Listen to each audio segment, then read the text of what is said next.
আসসালামু আলাইকুম। ইদানিং খামারে কাজের চাপ এত বেশি যে আমরা কোথাও বের হতেই পারছি না। সকালবেলা শুরু হয় গরুর খামারের কাজ দিয়ে, গরুর খামারে দুধ দহন করা, এরপর টুকিটাকি খামারের বাকি কাজগুলি শেষ করা। তারপর আমাদের মেইন কাজ হচ্ছে গরুর খামারের জন্য অর্থাৎ গরুর জন্য ঘাস কেটে নিয়ে আসা। দুধ দহন করার ক্ষেত্রে হয়তো আমাকে প্রতিদিন দুধ দহন করতে হয় না, এই কাজটা আব্বাই মোটামুটি করে। আমি মাঝে মাঝে এই কাজটা করার চেষ্টা করি বা তাকে একটু হেল্প করি। এখন যে গাভীটা আমরা দহন করছি, এই গাভীটা গত কয়েকদিন আগে বাচ্চা দিয়েছে, তাই ওর বাচ্চাকে আমরা ধরি না, ওকে আমরা পর্যাপ্ত পরিমাণে দুধ খেতে দিই 15 থেকে 20 দিন পর্যন্ত।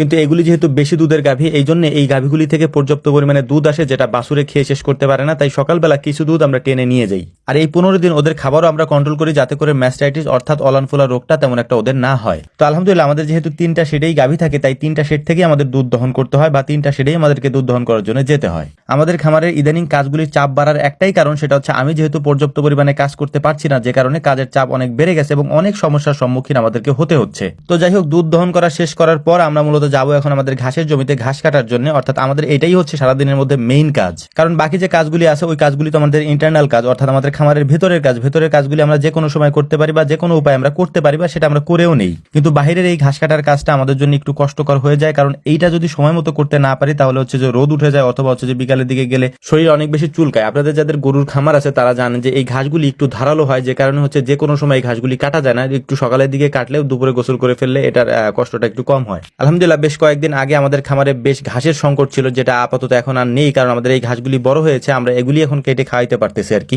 আগে মূলত আমরা একটু বিশ্রাম নিতে পারতাম দিনের বেলা, কিন্তু সেই বিশ্রামের সুযোগটা এখন আমাদের আর হয় না, যে কারণেই হচ্ছে ঘাসের জমিতে কাজ করতে করতে ক্লান্ত লাগতেছিল খুব। তো একটু গা হেলিয়ে দিয়ে একটু শুয়েছিলাম ঘাসের মধ্যে, তার মধ্যেই দেখলাম যে ঘুম চলে আসছে। প্রায় 40 মিনিটের মতো টানা ঘুমাইছে এই ঘাসের মধ্যেই, কারণ বাড়িতে ঘুমানো বা বিশ্রাম নেওয়ার কোনো সুযোগ নাই। কারণ আমাদের খামারে যেহেতু প্রতিদিনই মানুষ আসতে থাকে, আমরা যদিও বলে দিয়েছিলাম যে শুক্রবার দিন আসেন, কিন্তু তারপরেও মানুষ আমাদের কথা তো মানেই না, উল্টা সারাদিনই আসে। লাস্ট কবে যে আমি বাড়িতে ঘুমাইছি আমার ঠিক মতো মনেও নাই। তো এ কারণে দিনের বেলা যখন এখানে ক্লান্ত লাগতেছিল, একটু শোয়ার সাথে সাথে ঘুম চলে আসছে। তখন চিন্তা করলাম যে ঘুম আল্লাহ তাআলা কত বড় নেয়ামত, যেটা থেকে আমরা মাহরুম হচ্ছি দিন দিন। তারপরে মনে হয় আমাদের কারণে মানুষের হয়তো একটু উপকার হচ্ছে, এটার কারণে হয়তো আল্লাহ তাআলা আমাদেরকে উত্তম যাচা দান করবেন। কিন্তু তারপরেও তো ভাই নিজের তো একটা শরীর কত কুলায় বলেন। সারাদিন কাজ করি এবং সারা রাত ঘুমাইতে পারি না, একেবারেই ঘুম হয় না। একবারে ভোর রাতে ফজরের নামাজের পরে হয়তো 1 ঘন্টা ঘুমাইতে পারি, এরপরে আর ঘুম সম্ভব হয় না আমাদের জন্য। তো যাই হোক, জানি যদিও এই কথাগুলি আপনাদের কোনো কাজে আসবে না, আপনাদের কাছে হয়তো বিরক্ত লাগবে এই কথাগুলি শুনলে, তারপরেও আমাদের মনের আবেগ থেকে এই কথাগুলি বলা, যেহেতু আপনাদেরকে আমরা একটা পরিবার মনে করি, এই জন্যই কথাগুলি বললাম। তো আমরা ঘাসগুলিকে নিয়ে এসেছি আমাদের